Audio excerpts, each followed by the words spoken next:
दोस्तों, मेरा नाम है अंकित और आप देख रहे हैं जय महाकाल चैनल। इस वीडियो को अंत तक देखिए ताकि आपसे कोई जानकारी मिस ना हो। इस वीडियो को लाइक भी कीजिए। बुधवार सुबह भारत बांग्लादेश के बॉर्डर के ऊपर स्थित है चांदनी चौक पोस्ट।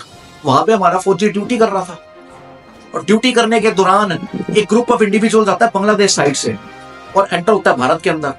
अब ऐसा बहुत सारा एरिया है भारत और बांग्लादेश के बीच में जहां पे फेंसिंग है ही नहीं, पता भी नहीं लगता कि भैया ये बांग्लादेशी है या भारतीय है। फौजी हमारा ईमानदारी से उठ के पूछने गया कि भैया तुम इधर क्यों गए उधर क्यों। इतने में वो बात ही कर रहा था तो उन्होंने फायदा उठाया और हमारे फौजी को बंधक बना लिया। अब फौजी के पास बंदूक भी थी। ह्यूमैनिटेरियन बेसिस के ऊपर फौजी वहां पे गोली नहीं चला सकते क्योंकि श्योर ही नहीं होता कि ये अपने लोग हैं उनके लोग हैं, फेंसिंग से पता नहीं लगता। और ये यहां तक नहीं रुके, इन्होंने फिर हमारे बीएसएफ जवान को ह्यूमिलेट किया। वहां पे केले के पेड़ से इन्होंने हमारे फौजी को बांधा, वीडियो बनाई और सोशल मीडिया के ऊपर वायरल की। मेरे को तो वट इतना चढ़ा हुआ है कि मैं क्या बताऊं। और जब वीडियो वायरल की तो भारत के सोशल मीडिया पे भी वो पहुंची, हमारे बीएसएफ के जवानों तक खबर पहुंची। तो हमारे बीएसएफ जवानों ने बॉर्डर गार्ड्स को पूछा, बांग्लादेश के हमारे फौजी को पकड़ के ले गए, हमें वापस करो।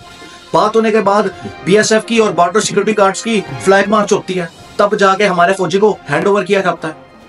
और यार कम से कम बीएसएफ वालों को बोलना चाहिए, जो शैतान हैवान हमारे फौजी को पकड़ के ले गए थे वो हमारे हवाले करो, नहीं तो बांग्लादेश के ऊपर स्ट्रिक्ट एक्शन लो। बीएसएफ कह रही है जो हम अपने एसओपीज है ना उसके अंदर चेंजेस करेंगे। इलीगल इन्फिल्ट्रेशन जो होती थी ना वहां से और स्मगलिंग होती थी कैटल्स की, ड्रग्स की, वो रुक गई है। देश में पुश बैक पॉलिसी चल रही है। कोई भी बांग्लादेशी पकड़ा जा रहा है उसको उठा के भेजा जा रहा है बांग्लादेश। पहले क्या होता था, कोई इलीगल इमिग्रेंट पकड़ा गया उसकी एफआईआर होगी, फिर वकील करेगा वो, फिर स्टे मिलेगा। अब ये कहानी खत्म। अब कोई पुलिस वेरिफिकेशन नहीं, जोन सा पकड़ा उसको उठा के फेंको। बांग्लादेश सरकार एक्सेप्ट करती है तो ठीक है, नहीं तो भारत और बांग्लादेश के बॉर्डर के बीच में होता है नो मैन लैंड एरिया, वहां पे उसको छोड़ दो।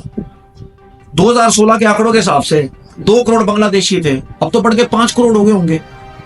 अब आंकड़ा ये आ रहा है कि 2000 इन्होंने डिपोर्ट किए हैं, 1000 तो केवल गुजरात से किए हैं।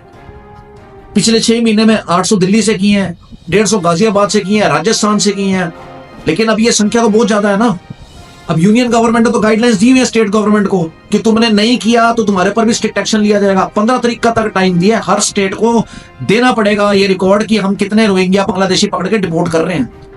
तो बहुत अच्छा कर रही है सरकार और इनके खिलाफ ऐसी सख्त कार्रवाई होती रहनी चाहिए। इनके सिंडिकेट के ऊपर भी कार्रवाई हो रही है। वो सिंडिकेट जो इनको जाली दस्तावेज बना के देता है, जो इनको यहाँ पे नौकरियां देता है, ईडब्ल्यूएस कोटे के ऊपर कई बांग्लादेशियों के तो बच्चे सरकारी स्कूलों में पढ़ रहे हैं। सरकारी सुविधाओं का सारे बांग्लादेशी लाभ ले रहे हैं। जिन रिसोर्सेज पे आपको और मेरा हक है वो बांग्लादेशी यूज कर रहे हैं। अब जब सरकार को योजना देगी वो ये देख के थोड़ी देगी कि भैया बांग्लादेश का है, भारत का है। स्टेट के अंदर जितने भी नागरिक है उन सबको बराबर योजनाएं मिलेंगी। तो ये हो रहा है।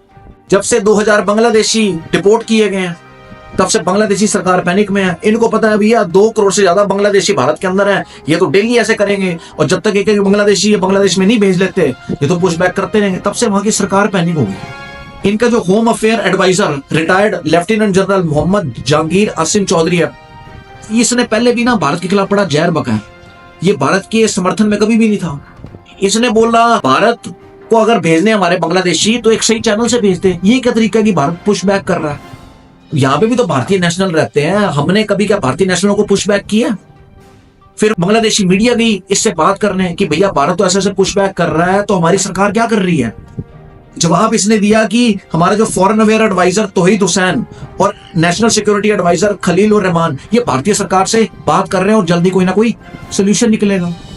मीडिया यहीं तक नहीं रुकी, यूनिस की जो सिंपथाइजर मीडिया है वो जाती है फिर आर्मी के ब्रिगेडियर जनरल मोहम्मद नजूम उल दौला के पास और पूछती है कि भैया भारत पुश बैक कर रहा है तो हमारी फौज क्या कर रही है, तो क्या ये ठीक कर रहा है भारत? तो फौज तो बोलेगी भैया ये तो अनएक्सेप्टेबल है। फौज ने बोला हम समय आने पर इंटरवीन भी कर सकते हैं, लेकिन हमारे जो बांग्लादेशी गार्ड्स है ना वो बड़ा अच्छा काम कर रहे हैं। वहां पे ना पावर स्ट्रगल का खेल चल रहा है एक्चुअली बांग्लादेश में। ना मोहम्मद यूनुस की बनती है ना फौज की बनती है। अब फौज चाहे कि नहीं मैं कमजोर पड़ू, अगर फौज कमजोर पड़ेगी तो मोहम्मद यूनुस ताकतवर हो जाएगा। मोहम्मद यूनुस की भारत से बनती नहीं है, लेकिन फौज जो है ना वो फिर भी भारत के साथ बना के चलना चाहती है। तो मोहम्मद यूनुस चाहता है जिस लाइन पे मैं चल रहा हूँ ना उस लाइन पे फौज को भी मैं ले आऊं, क्योंकि फौज को पता है हम 2 दिन से ऊपर नहीं भारत से लड़ सकते। पाकिस्तान जो न्यूक्लियर की धमकी देता है तो वो नहीं लड़ पाए तो फौज कहां से लड़ पाएगी। अमित शाह कहता है यार तुमने फेंसिंग क्यों नहीं की। आर्टिकल 365 के तहत यदि कोई स्टेट गवर्नमेंट यूनियन गवर्नमेंट की बात नहीं मानती तो that is a failure of constitution machinery. उसके बाद प्रेसिडेंट रूल भी लग सकता है। अमित शाह ने मुद्दा उठाया है, तब से बंगाली ऑफिशियल्स ने कहा है कि हम बॉर्डर फेंसिंग को लेकर डिस्कस करेंगे। और दूसरी ओर यार डी मार्च करो बांग्लादेश के साथ और अपनी शक्ति का प्रदर्शन करो। यदि बांग्लादेश छोटी सी ऐसी भी कोई हरकत करता है या कोई रेड लाइन क्रॉस करता है, इनको ठोको। ये नहीं कि छोटी हरकत की तो माफ कर दिया, बड़ी हरकत की तभी जवाब दिया। जितने बांग्लादेशी हैं, जितने सिंडिकेट हैं, उनको उठा के बाहर फेंको, चाहे इंडिया चाहे बांग्लादेशी हो। बहुत बढ़िया काम कर रही है मोदी सरकार, और ये बयान तब तक नहीं रुकना चाहिए जब तक ये एक कॉकरोच इस देश के अंदर है ना, वो साफ ना हो जाए। बाकी दोस्तों, आपको क्या कहना है इस वीडियो के बारे में, मुझे कमेंट सेक्शन में लिख के बताइए। और यदि आपको भारतीय होने में गर्व है तो कमेंट सेक्शन में जय हिंद भी लिखिए। जय हिंद, वंदे मातरम, भारत माता की जय।